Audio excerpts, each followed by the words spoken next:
we're proving an identity or verifying, those are the same thing. Show, prove, verify, those mean the same thing.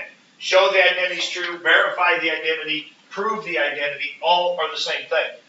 So our work is showing that the left side equals the right side. I mean, otherwise you could just write down this and then say, oh, this is equal to sine tangent. There you go, check. I mean, you got to show that how you got there. Now, like right here, I didn't write tangent as sine over cosine. I just did that part in my head, sine over cosine, and then I knew I'd take sine times sine and get sine squared. Okay? That's okay. I mean, little things like that you can skip, as you go from step to step. But once I got there, I thought, well, there's not much else I can do there. So here I'm going to get that in terms of cosines, get a common denominator, which would be a cosine here. So that'd be cosine squared on top. So 1 minus cosine squared all over my common denominator of cosine. And then I start looking, and now I could do one of two things. I could either stop here and go over to this side and change the sine squared into 1 minus cosine squared, and now they'd be equal. Or I can change the 1 minus cosine squared to sine squared, and there it is. Okay? All right, next one. Just take tangent, cosine, and cosecant, turn those into sines and cosines, and you get a lot of nice, really nice things happen. Things all cancel and turn into a 1. Okay? And so that matches. Okay? And then this one, 1 minus cosine squared, of course, sticks out right away as a sine squared. 1 over sine squared is cosecant squared. And that's also what 1 plus cotangent squared is. So, but write it. What you don't want to do is this, right? You don't want to draw this and say those are equal. What I want at the end, like I said, I want it so you can show it to a third grader and they can see that this side is the exact same thing as this other side. So I want this side to get changed to cosecant squared, and now you say, okay, those two sides are equal. So I want them to say exactly the same thing. All right, number 4 this is how you would do number 4. Anybody get that? Okay. So this kind of leads us into what we're going to talk about today.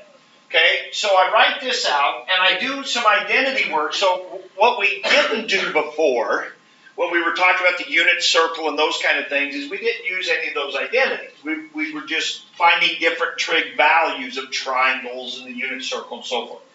Well, now we're going to kind of combine all this, right? Really, the real payoff of all that we've done with trig, really, to be honest with you, all the unit circle stuff, all the triangle stuff, all the reference angle stuff, all the coterminal stuff, all the identity stuff, what we're doing that for, there are some other reasons too. I've already shown you some calculus things where you want to rewrite things because it makes the calculus easier. But a lot of why we're doing that is so we can solve equations that involve trig functions. And that's what we're going to do next. So all of that's going to now start coming into play. So we take cosecant, make it 1 over sine, which would turn into this, which would turn this into cotangent. I can divide by 3. So this is a different problem now. Understand, this was verifying an identity. So I had the T, I had this line drawn here, like this wall separating the two sides. I did not want to cross that wall, okay? But this is not that kind of problem. This is more of a solving an equation kind of problem. So I get cotangent is equal to 1/3. It said find the value of one of the trig functions if this is true. So, since I was able to rearrange this and find out that cotangent is 1/3, that would tell me that tangent would be 3. Okay? Now, you could argue, I suppose, that you could just stop with cotangent is 1/3. It says find the numeric value of one trig function. Well, there you go. Cotangent is 1/3. That's one trig function value right there. Also, tangent would be 3. So, either one of those. All right. So, moving on. So let's go, I guess homework. Yeah, is there some homework questions? We should maybe do a couple of those. One more, if you have it. 21? I looked at that one. Yeah, I saw it. Okay, so read that one to me. Sine to the 1/2 x, okay, Cosine x times cosine, minus sine of 5/3. So as soon as you saw those fractions, you said, okay. And then times cosine Times cosine. equals cosine to the third power of x. Square root of sine. Now, I know you guys know this. Square root of x, another way to write that is x to the 1/2, right? So this square root of sine at the end, another way to write it would be sine to the 1/2, right? So this square root of sine here, this is square root of sine here, okay? Same thing. All right, so I'm going to go ahead and write that. So we're trying to verify that identity right there, okay? So does anything come to mind on the first one?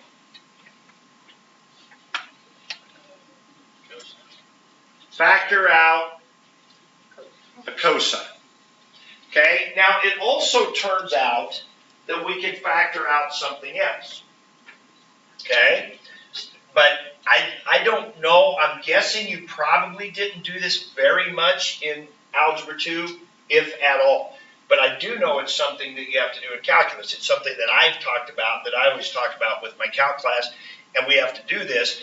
It seems like maybe they've seen it. Well, maybe it's because of number 21 here, right? In Honors Advanced Math class, they remember this from number 21. Let me show you this. Take a little side trip here. Let's say we had this. What can we factor out of that? X to the second, right? Now, why not x to the third? This doesn't have 3 x's, right? It only has 2. So we factor out the smallest power. Would you agree with that? We factor out the smallest power. Okay. And so what's left?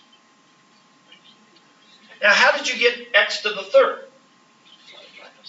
You subtracted the powers, right? So you took out the smallest of the 2 powers, and then to figure out what was left, you subtracted. You had 5, you took out 2, you now have 3. What do you have here? Because you took out both of the x's, you took out all of the x's, so now there's just a 1 left, right? Okay, so I would submit to you that if you had x to the 1/2 plus x to the 5/2, that you could factor out what?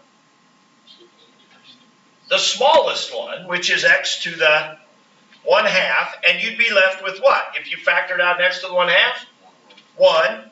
If you factored out x to the 1/2 out of this, you'd have x squared. You'd have 5/2, but you took out 1/2, so you subtract. 5/2 take away 1/2 is 4/2 or 2, and you have this. So we can factor out with fractions also. Okay, so back to this. So not only can I take out a cosine, I can take out a sine 1/2. Leaving me with, if I take out a sine 1/2 and a cosine, there's a 1. If I take out the cosine, it's gone. If I take out a sine 1/2, what's left? 5/2 minus 1/2 is 4/2 or 2. So it's not that difficult if you understand that one little concept about factoring out fractional powers, which works the same as if they're numeric integer powers as well. Well, what's 1 minus sine squared? Cosine squared. And so now we got that times that times that. Well, cosine squared times cosine is cosine cubed times sine 1/2, which is that. Okay? So, all right. Now, the quiz yesterday, right, had a little bit of just basic identities, and it had a little bit of just factoring. We talked about factoring. Factoring is something we look for a lot, right? If we list the things that we do when we're doing identities, getting common denominators, which allows us to get a single fraction a lot of times, especially in the bottom, so we can flip. We can flip it up, then things cancel. A lot of times we want to factor, maybe FOIL with trinomials, maybe factoring by grouping, maybe difference of squares, whatever, or factoring out a common factor. Factoring plays a big role because, again, we can cancel and reduce. And then, of course, the basic identities come into play as well.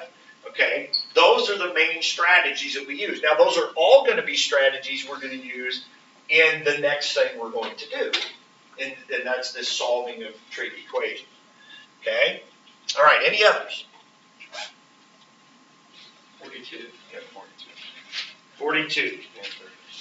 Okay? So, 42 says square root of, what is it? 1 minus cosine over 1 plus cosine equals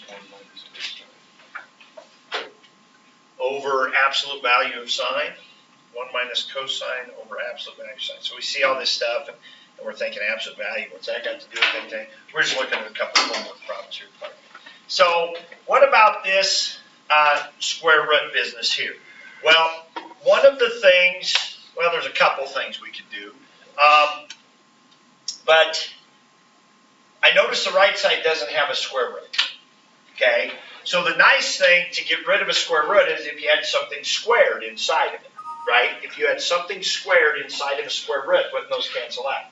Square root of x squared, right, would be x. Now, we talked about how the domain issues when we were talking about inverse trig functions, but if we had something squared, that would be nice. Now, the other thing I'm looking at is I see a sign down there. Forget the bars for a second. Just think about sine. Well, what would be nice to have down here if when you did the square root of it, you got sine? Sine, it'd be nice to have sine squared, right, which is 1 minus cosine squared. So it would be nice to have sine squared down here when we do the square root of it, and that'd be sine, and then, of course, sine squared is 1 minus cosine squared. So what does this need down here? And then also understand that if you have square root of 4/9, that's the same as square root of 4 over square root of 9, right? So we can do the square root of the top and bottom separately. So first, though, what I'm going to do is I'm going to take the bottom times 1 minus cosine and the top times 1 minus cosine. What number was this? This is 42. I think that's what I'm doing. Okay? So now, what would we have? Well, the top would be 1 minus cosine times 1 minus cosine, which is 1 minus cosine squared, quantity squared. And the bottom is going to be, this is going to be 1 minus cosine squared like that, right? Which, of course, is what we say, sine squared. So this is going to be sine squared. Now, again, I don't want to get too far ahead of myself. I want to show enough work here to show where I'm going with everything. But that's really the key. The key was that recognition, right? The rest of this you guys can do, and you kind of get it. The key was the recognition. The key was saying, all right, I want this thing with a square root to end up not having a square root. Well, the way to get a square root to go away is to have the square root of something squared. Square root of something squared. And so recognize that a 1 minus cosine would do that. Also, not only that, but I want to turn it into a sine, right? So anyway, what's going to happen? Well, the square root of that is 1 minus cosine. The square root of that is sine. Now, it turns out that, yes, you do need absolute value bars. And you might say, why don't you need absolute value bars on this, right? Why aren't there absolute value bars on this? Think about the graph of 1 minus cosine. Think about the graph of 1 minus cosine. Matter of fact, let me help you out. Let's rewrite. Instead of 1 minus cosine, let's call it negative cosine plus 1. Right? Isn't that the same thing? 1 minus cosine is negative cosine plus 1. What's negative cosine mean? Flip it. What's a plus 1 mean? Up 1. Where would that cosine graph now be? Totally above the x-axis. All of the y values would be what? Positive. Or 0. So do we need the absolute value bars there? 1 minus cosine will always have positive values or 0. Never have negative values. There's no need for the bars. That's why the bars aren't on that one, but they are on the side. Kind of a technicality, not a big deal for this, but there you go. Okay. Now, we've had a couple of quizzes that I would say were easy to medium in difficulty. Our next quiz, next Friday, will be a little harder. Okay, so it'll have been not awful, but it's just it's going to be a little longer, and it's going to be you know, a little more challenging. But we're going to practice a lot between now and then. All right. So let's move on. If there's some other questions, again, I help you individually, or we can even come back to this assignment a little bit next week, because there'll be some identities on that quiz next Friday that you'll have to do, and so we'll come back to review that one day next week again. All right, so here's what I would like to do now. You don't write this problem down. We're just use this to introduce what we're going to do. So let's imagine that I ask you to solve this equation. So we were talking about identities. We put a t down the middle. We're trying to show that the two sides are equal all the time. When we say solve an equation, what did we say yesterday? We're trying to find the x that what? That makes that be true, right? We're trying to find the x value or values that make this side equal this side, okay? Anybody have any clue what they would do to solve this?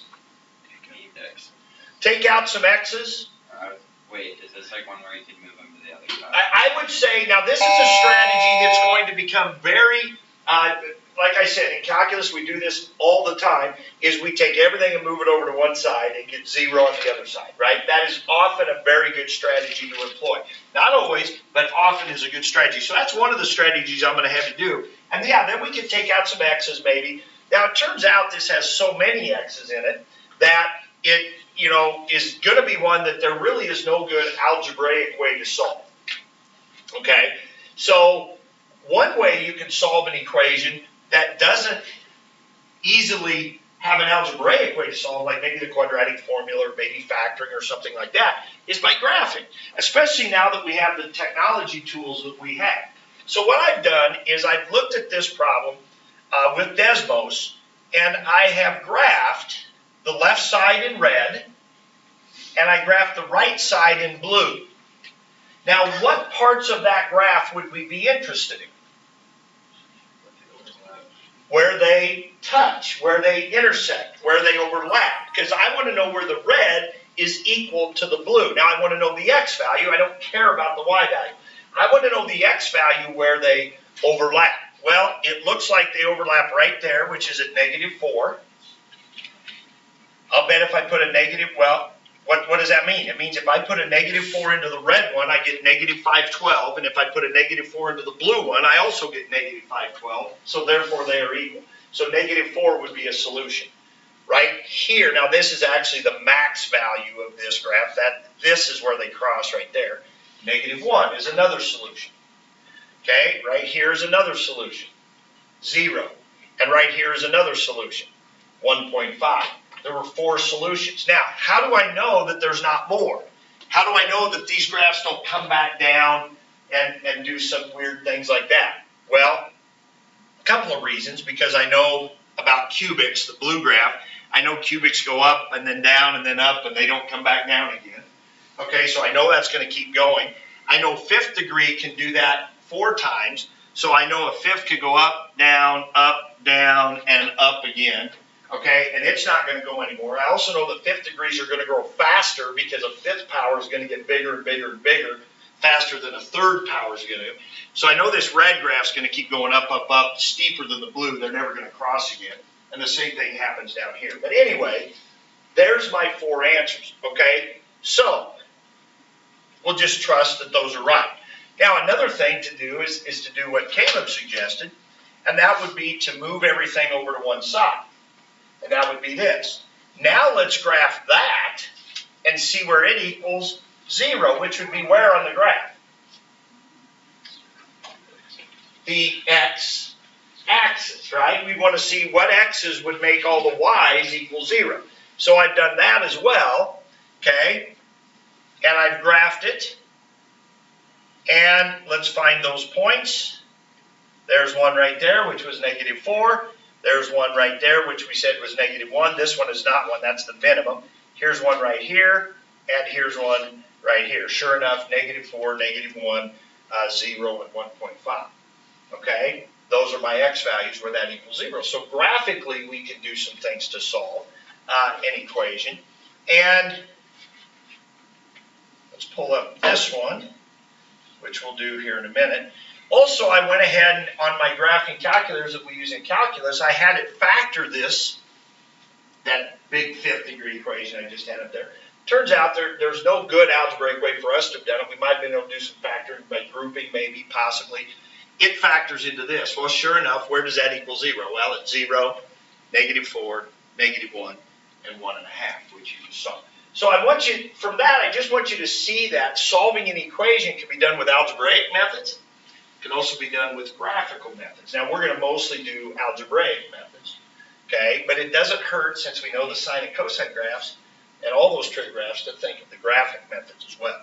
All right, so now we're going to do this problem right here. So this now you could put in your notes. You don't have to put all this stuff in your notes. But we're going to solve this equation. Now, we've actually already done some simple equations this year. Okay, we already did it when we were studying the arc sines. We did it when we were first doing the unit circle.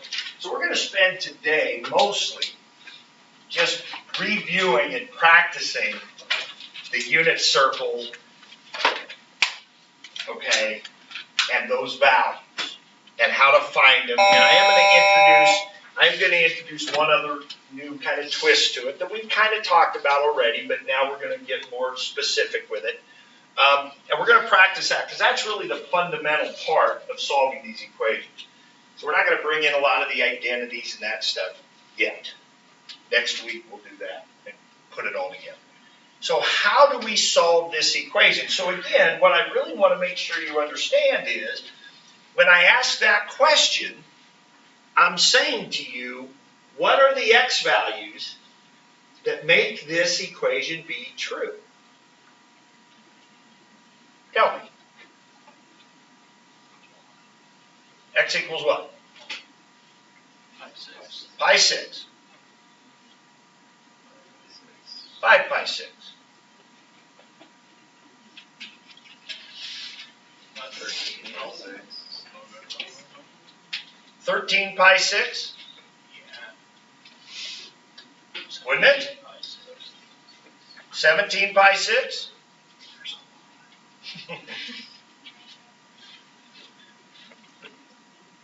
What about negative pi 6? No, it wouldn't be negative pi 6. It'd be negative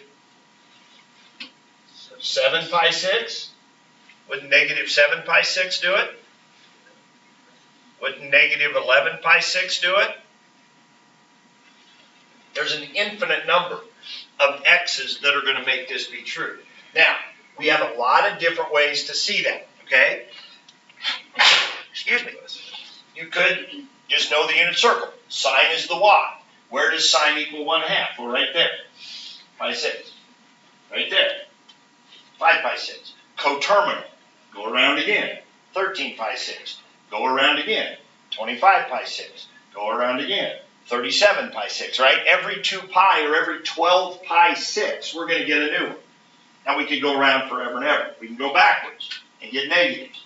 We can go over to this one. We can go around again. We can go around again. We can go around again. We can go backwards, right? Infinite. Triangles.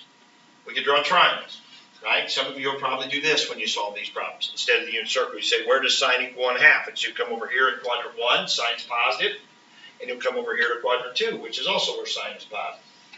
1/2, right? The y is 1/2. Root 3/2, we've memorized those triangles. That's a pi 6 reference, a pi 6 reference, so that's pi 6, 5 pi 6. So it's kind of like what we were doing when we were finding arc sine. Absolutely.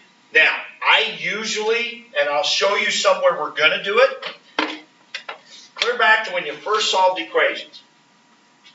Probably your first thought is get the x by itself, right? Isn't that what you were always told to do? You're trying to get the x by itself. Well, we could say that here too. How do we undo sine and don't say divide? We do what to both sides? You said the inverse sine, the arc sine. So the way we undo sine from each side of the equation is we do the arc sine of both sides, right?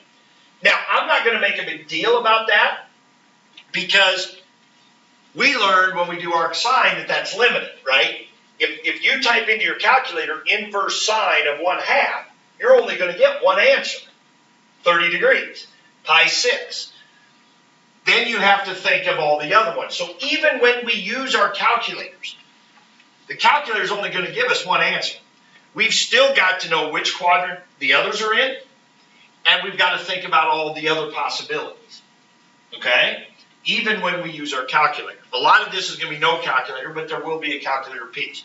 Okay, so we're still going to have to know about drawing triangles, where to put them, but yes, it's no different than what we did when we were doing inverse sine and that other stuff.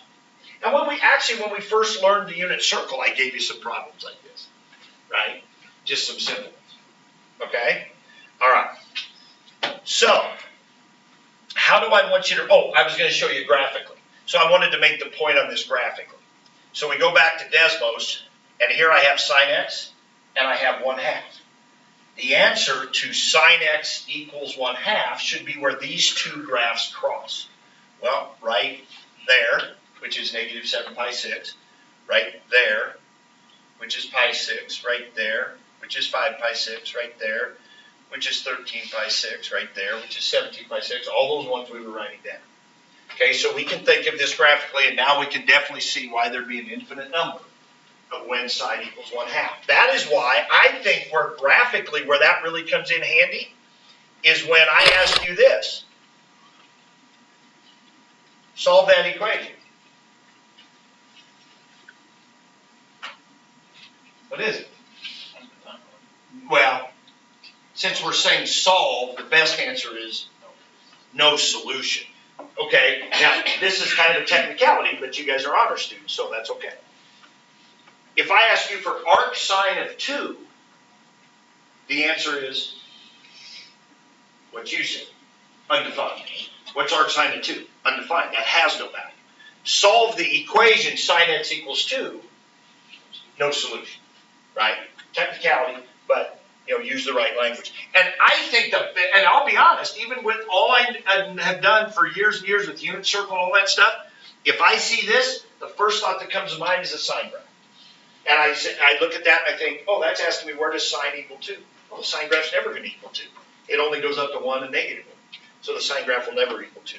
Okay? And so that's why, matter of fact, that's why right away when we had that problem where we had 1 minus cosine and it didn't have bars around it, what did I think of right away? I thought of negative cosine plus 1, and I thought of the cosine graph flipped and shifted up 1, and right away I just picture it's above the x-axis.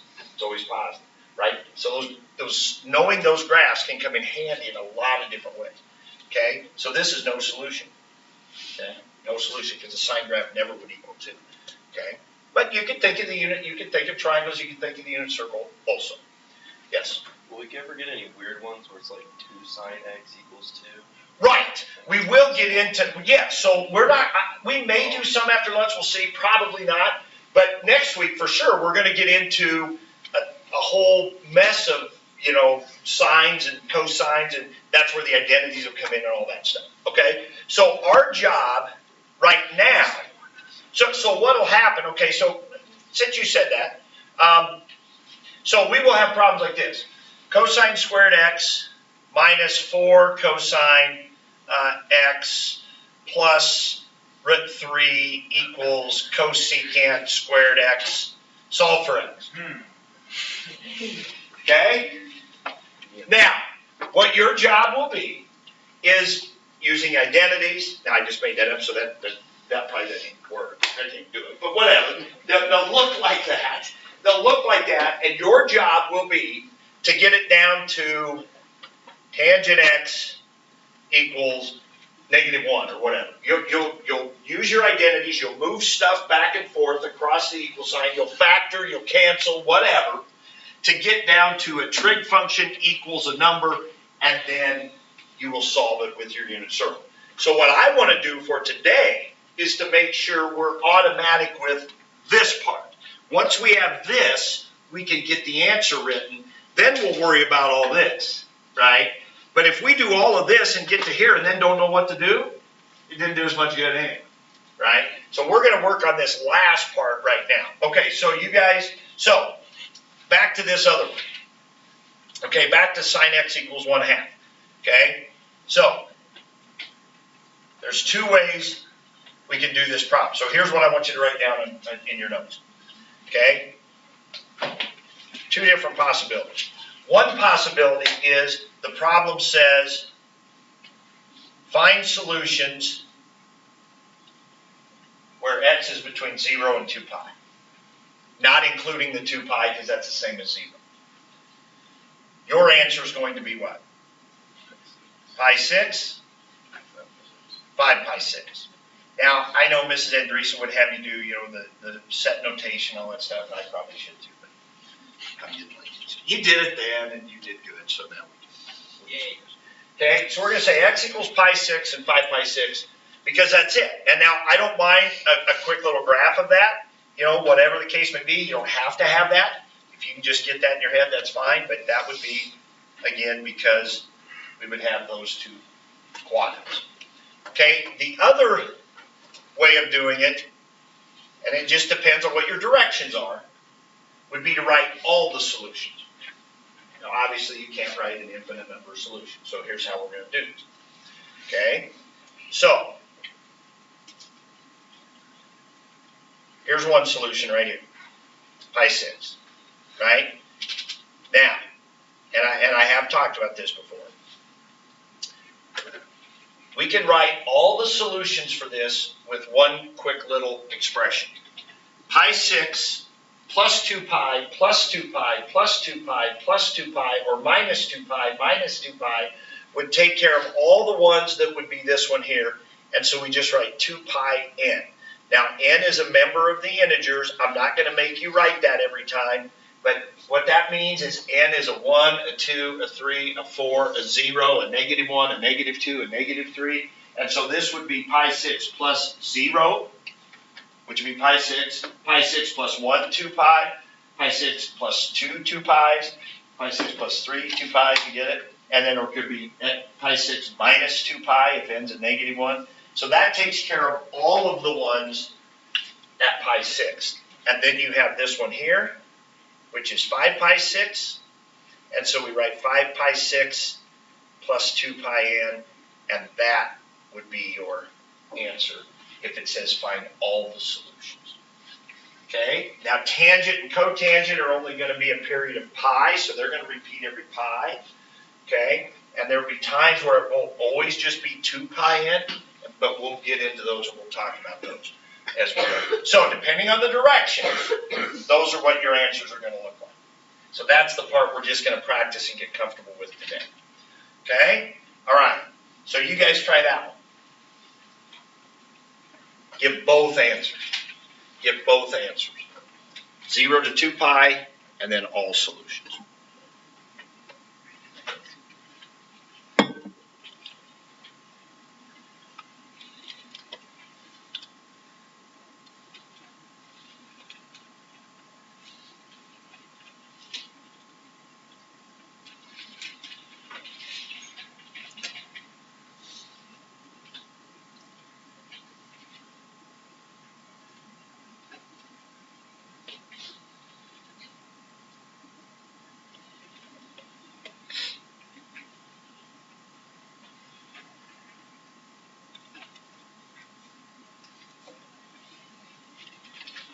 Most of the time we're going to be doing these in radians. Every once in a while the directions might say 0 to 360. If it says 0 to 360 degrees, then you give your answer in degrees. When we do them on the calculator, we'll almost always do degrees.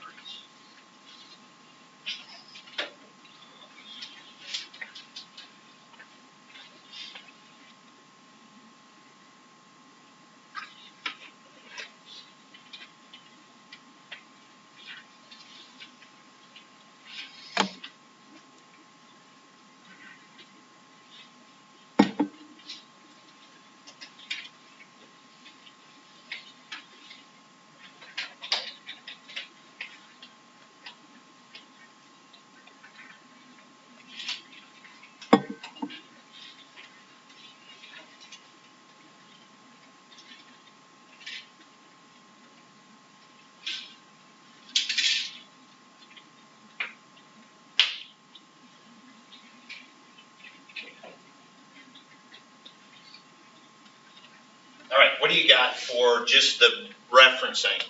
The one that you would get if you put it in your calculator. Pi 6 or pi thirds? It's pi 6. Now, let's just talk about root 3 over 3 real quick. When it comes to tangent, the one you see a lot is root 3 or root 3 over 3, right? Where does root 3 over 3 come from? Root 3 over 3 comes from 1 over root 3. And 1 over root 3 comes from 1/2 over root 3 over 2. It's sine over cosine, right? So what helps me memorize it, now maybe you guys got this memorized, you don't even need this help. But to me, when I see root 3 over 3, I think of 1 over root 3, and I think of 1/2 over root 3 over 2, and I think of sine over cosine. So to me, when I see tangent is root 3 over 3, to me, I turn that into sine is 1/2. And that one I know is pi 6. The other one you see with tangent is root 3. Well, that's the reverse. That's root 3 over 2 over 1/2. So to me, that when I see tangent equals root 3, I think sine is root 3 over 2, which is pi thirds. So this one would be pi thirds, this one's pi 6. Just a little help if you need. Okay, what other quadrant are we in? Oops, pi 6. What other quadrant are we in? Tangent is positive in the third quadrant. So this would be pi 6 and... Okay, so let's talk a little bit here about how we write this one. Okay, because I'm going to get a little bit picky, and you might lose a point if you don't write this quite exact. Now, if it says 0 to 2 pi, that's where you stop. That's your answer right there. Pi 6 and 7 pi 6. How could we write this for all solutions? We could say pi 6 plus 2 pi n. Now just bear with me here. I don't know if you did this or not. But you could have pi 6 plus 2 pi n. Now that would be all of these. Right? That'd all be all the first quadrant ones. Right? And then I could do 7 pi 6 plus 2 pi n. Right? And that would be all the third quadrant ones. You will not get full credit if you write that. You'll get most of the credit, right? Maybe just cost you 1 point on a 3-point problem, right? The better answer is what? Pi 6 plus pi n. And that accounts for all of them. Think about it. These are straight across from each other, 180 degrees. We couldn't do that on the last problem, right? Because if you go pi 6 and you add on something to get to here, you have to add on something different to get to there. They're not equally spaced. When you get ones, and this happens with tangent mostly, that are right across from each other like this, you get pi 6, you add on pi, it gets you that one. You add on pi, it gets you back to that one. Add on pi, it gets you to that one. Add on pi, it gets you to that one. Same thing going in reverse with negatives. So therefore, pi 6 plus pi, and the other reason it's easy to remember that is tangent and cotangent have pi as their period. So you can think of it just with the period that way. But we can get both answers that way. Now you might say, what if you wrote pi 6 plus pi n and 7 pi 6 plus pi n? You know, no.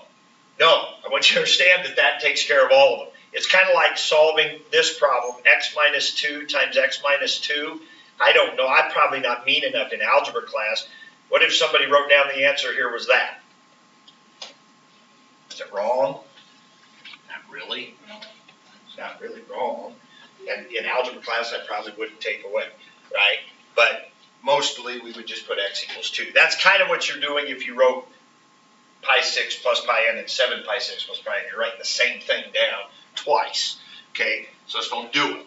Okay, let's just write down one expression that gives us all the answers. Now in this one, we needed 2 expressions. We needed this expression to give us all of these, and we needed this expression to give us all of those. So it's a little bit of a technicality, but you guys are honor students. Time for some technicality. All right, how about this one?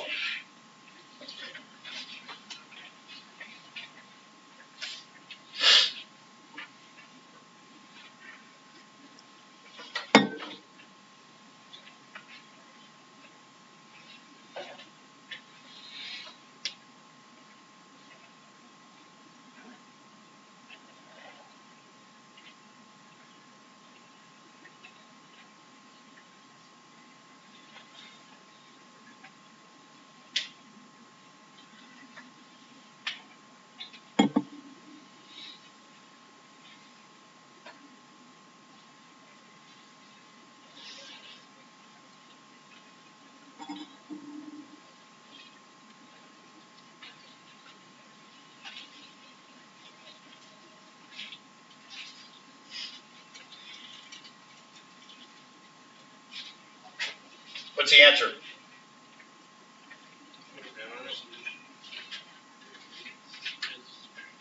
No solution? Yeah. Why? Because it goes above negative 1. Tricked you. Right? It's okay, you'll get tricked now. By next Friday you won't get tricked on it. What's square root of 3? It's like 1.7 something. Are you supposed to know square root of 3? No, but you should know that square root of 3 is bigger than square root of 1. And square root of 1 is 1, right? Square root of 1 is 1. What's the biggest sine or cosine could be? 1 or negative 1. Remember I had sine x equals 2 earlier? Right? Sine can't be 2. And sine and cosine can't be negative 1.7. It's no solution. It's no solution. Now, I know you were stumped because you were looking for like a 1/2 or root 3 over 2, right? You're looking for one more special angles. That's always happening to me in this class. I know it's first block, second block. I can teach like crazy, first block, second block. I'm winded. It's Friday. Get old. All those things together. Need a break. Oh, hey, good. All right, no solution. No solution.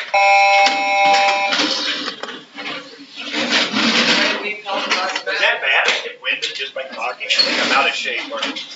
Claire, down anything? Did you have something done? Or?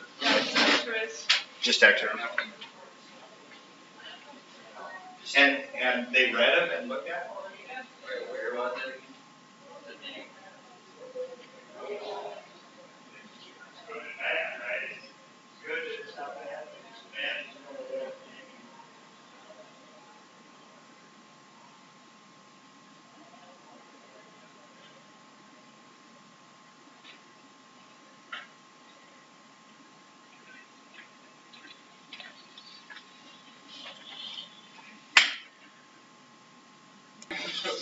Throw me under the bus. All right, quickly here, let's run through some so you have some time to work here. So what are some different things that can happen? We'll get into a few little identities to talk about. But so what if you had secant? Okay, so what's the first thing you do if you see secant theta equals 2? Change this into cosine theta equals 1/2, right? They're reciprocals, so when you see secant theta equals 2, cosine equals 1/2. Now, thinking about the problem we just did a minute ago, that would mean that if you had the problem solve secant theta equals 1/2, it's no solution, isn't it? Now you can go no solution right away, or first change it to cosine theta equals 2, reciprocal, and then say, oh wait, cosine can't be 2. So that'd be no solution. Okay, so cosine is 1/2. I'm not going to write them all out here, but I just want to go through a few things. Where else? This would be pi thirds, right? Cosine is 1/2. Right? Unit circle or draw your triangle, whatever. Where's the other quadrant? 4. Cosine is positive. Cosine is the x. It's positive in these two. So that would be pi thirds and 5 pi thirds. So if we were limited 0 to 2 pi, we would just put pi thirds, 5 pi thirds. If we were doing all solutions, we would add on a 2 pi n to both of them. So we'd have 2 answers in that one, just like we had 2 answers over here. Okay? All right. What about this one? Cosine equals 0. So you can't have a triangle for that. So 0, 1, when it comes to sine and cosine, those are ones where we think of just the quadrants, right? The quadrant angles. So where does cosine, which is the x, equal 0? Right here and right there. Pi halves and 3 pi halves. Now, if we were doing strictly 0 to 2 pi, we would say pi halves and 3 pi halves. If we were doing the all solution thing, what would we write? Pi halves plus, wouldn't pi n just do all of them? They're straight across from each other, 180 degrees. 180 degrees is pi. So pi halves plus pi n, plus pi, plus pi, plus pi, plus pi, all the way around. That would get both of them. So when they're straight across from each other, 180 degrees on a line, we can just put pi in and it takes care of all of them. Okay? All right. So now let's talk about this scenario. Okay? Let's talk about this scenario here.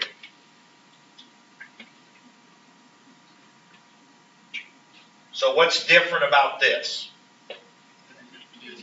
we have something other than just x on the inside, right? So let's talk about the negative first. What happens when there's a negative inside a sign? Well, if you're thinking of the graph, it does this, but I'm thinking of the identities now. Isn't that one when there's a negative on the inside, we can bring a negative to the outside? Sine's an odd function. So that's that identity of sine negative theta is equal to negative sine theta. What's the one where you can just cancel out the negative? That's cosine, and then it's reciprocal secant, right? But tangent and sine, you have a negative inside, you can just bring the negative outside. So that's what I would do on this one. So I would rewrite this first as negative sine 2x equals root 3 over 2. Now, here's the first one we've gotten into where we want to solve or we want to do something. We want to actually divide that negative over to the other side. So we want to get sine 2x, and now is negative root 3 over 2, which of course is a big difference because that changes what quadrant we're going to be in, right? Okay, so first we want to, if we have a negative in there, we want to do that. If it was a cosine, we just take the negative out and it'd be gone, it wouldn't matter. Okay, so now, so one of the things you notice is your first goal is to get the trig function by itself on one side. You used to always get the x by itself. Now we want to get the trig function by itself on one side. Now we got to talk about how to deal with that 2x. Well, really at this point, if you think about it, if we were trying to get the x by itself, we would want to get rid of what next? The sine, right? And then the last thing would be to divide by 2. So it's kind of like we are doing the arc sine right now. So we don't care. We care, but we're not going to do anything with that 2x just right now. So what we want to ask ourselves is, where does sine equal negative root 3 over 2? Well, where would that be? Where is sine negative, first of all? Third and fourth. What angle is sine root 3 over 2? What's the reference angle for sine to be root 3 over 2? Isn't that pi thirds? It's pi thirds, because 1/2 for sine is pi 6. So we're going to have pi thirds down there, and we're going to have pi thirds down there. So this is the part I'm wanting us to focus on really on today's homework, is just getting down these basic, reviewing our unit circle numbers and all that. Okay, so we're going to be down here. So that would be what? 4 pi thirds and 5 pi thirds. Now normally when we get to that point, we just say x equals our two answers, because it's that right there. Well, what are we going to say on this one? We're going to say 2x equals 4 pi thirds and 5 pi thirds. Okay? Now, there's another complicating factor here, which we're going to get to in a second. Now, the easy part of this is, what would we do next? We would divide by 2, right? Because we're trying to solve for x, right? So what we just did there is we said, okay, where does sine equal this? Well, that's at 4 pi thirds and 5 pi thirds. So that means in here needs to be a 4 pi thirds and a 5 pi thirds. So 2x needs to equal those things. So now we just divide by 2 and we get x equals what? 2 pi thirds and 5 pi 6, right? And now, again, dividing by 2 just puts a 2 on the bottom. So these would both turn to 6s. So it'd be 4 pi 6, which reduces to 2 pi thirds, and 5 pi 6. When you divide by 2, the bottom number double. Okay? Now here's the dilemma. We were supposed to find all the solutions from 0 to 2 pi. But that means that x is supposed to be from 0 to 2 pi. We weren't finding x here. We were finding 2x. So when we found these two answers, those two answers were from 0 to 2 pi. But that means 2x was from 0 to 2 pi. But that's not what our direction said. Our direction said x is supposed to be from 0 to 2 pi. So what do you suppose we should have done? There's a couple ways you can do it. I may end up showing you both.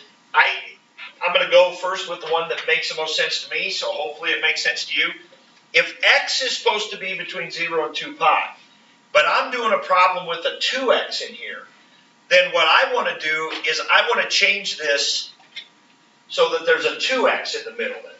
Now, how do I do that? Multiply everything by 2. In other words, if x is from 0 to 2 pi, then 2x should be from 0 to 4 pi, right? 2x, in other words, all I'm doing is I'm just taking everything times 2. And I can do that because it's kind of like an equation or an inequality. I can multiply both sides, or in this case 3 sides, by 2. So this is telling me that when I do my picture and get my angles here for 2x, I need to go around twice. 0 to 4 pi is going around twice. So what's this one? 4 pi thirds. This one? 5 pi thirds. Go around again. What's this one? Well, let's see. This would be 6 pi thirds, 7 pi thirds, 8 pi thirds. What's 9 pi thirds? Isn't that 3 pi? So 2 pi, 3 pi, that'd be 9 pi thirds, 10 pi thirds. So what I should have written down right here is I should have written down 10 pi thirds. And then what's this one? 11 pi thirds, and then one more would be 12 pi thirds. Maybe that's the best way to do it, is once you realize that you're going to 4 pi and you're doing thirds, that would be 12 pi thirds. So I got to go around twice. So this would be 11 pi thirds. So I actually have 4 of them there. Because now what happens when I divide them by 2? This becomes 10 pi 6, which is 10 pi 6 would be what? 5 pi thirds. You can write it down 10 pi 6 first. And then this one would be 11 pi 6. Now look at all 4 of those answers. Aren't those all between 0 and 2 pi now? They're all between 0 and 2 pi because we found the ones between 0 and 4 pi and then divided them by 2. So now they're all between 0 and 2 pi. And you can check them. Take 2 pi thirds and plug it in right here. 2 pi thirds times 2 is 4 pi thirds. Sine of 4 pi thirds is negative root 3 over 2. Put in 5 pi 6 times 2. That's 10 pi 6 or 5 pi thirds. Yes, that is. Put in 5 pi thirds here. 5 pi thirds times 2 is 10 pi thirds. Like we just said, 10 pi thirds would be all the way around to here. Okay? But those final answers are all between 0 and 2 pi. So that, whenever you have a number on the inside with that, you just have to adjust your interval. And then, so you might have to go around twice, 3 times. You might only go around half a time. You might only go around pi, maybe. Let's see one like that right now. Okay, let's look at this one. Okay, so we got tangent x over 2. Or you could call that 1/2 x if you want. Tangent 1/2 x equals negative 1. So forget the 1/2 first. Where does tangent equal? Well, just write it down. 1/2 x equals. And now where does tangent equal negative 1? Tangent. Now remember, sine over cosine. So when, tangent's going to be in 2 and 4. When does sine over cosine equal 1? That's when sine and cosine are the same, which is when? That's at pi fourths, isn't it? So that's at pi fourths, right? But it's negative, so it's got to be in the second and fourth quadrants. So what is this angle? That'd be 3 pi fourths. This one would be 7 pi fourths. But now wait a minute. We got to look at this, right? So if our x has to be from 0 to 2 pi, 1/2 x is going to have to be from 0 to 1 pi, right? We're going to have to take a half times everything to get 1/2 x. So now I only need to look from 0 to pi. Oh, so that'll take this one out of it. I won't have to use that one. So now, what did we say this one was? 3 pi fourths. And now what will I do to get my x?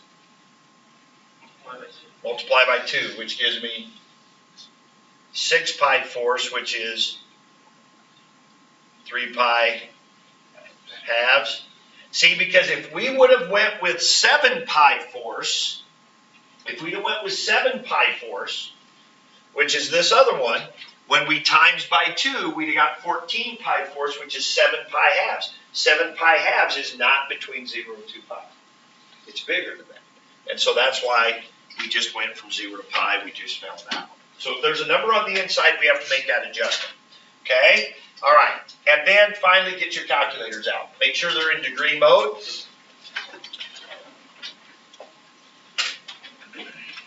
So let's say we're going to go from 0 to 360, probably, when it's calculators. Okay, all you have to do here is go second sine 0.34. Make sure you're in degree mode. what do you get? Well, I say all you have to do. The first thing you have to do is that. What do we get? And let's go to the nearest hundredth. Degree mode. Degree mode. What do you get? 19.88 degrees. Now, here's where you got to draw your picture. Okay, there's 19.88. What other quadrant are we going to be in? Sine is positive in the second quadrant. How are you going to get the coterminal with that? What are you going to call that one? What are you going to do? 180 minus 19.88. 180 minus 19.88 is 160.12 degrees. Those would be your two answers. If it said find all solutions, you would do 19.88 degrees plus 360 and add 160.12 degrees plus 360 and. So this one would be 19.8 plus 360 plus 360 plus 360 or minus 360. And then the same thing with this one, 160.12 plus 360 plus 360. So if it said all solution, you do that. So you use your calculator to get the first one, and then you figure out what other quadrant are you in, and you go from there. Okay, last one, we won't do it, but what if it said cotangent? What do you type in your calculator for cotangent? The number and then Second tangent, and then 1 over that, right? The reciprocal of that. So you can do the reciprocal first and then do second tangent, or you can just go second tangent and then do 1 divided by that number. And that'll give you the tangent. That'd be the second quadrant. Tangent's negative, and then it'll give, and then you put 1 in the fourth quadrant. Okay? So then you can give those answers there. All right. I've got 2 little teeny tiny worksheets. Okay, one of them is no calculator, the other one is calculator. Some of the problems, the first set of problems say 0 to 2 pi or 0 to 360. The next set say, this is taking forever. Go back. So the first view on the page limits you from 0 to 2 pi. And then there's some that say all solutions, so that's where you do the 2 pi n thing.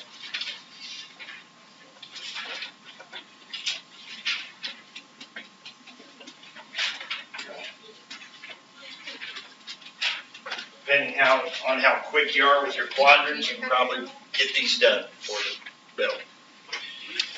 Pretty close.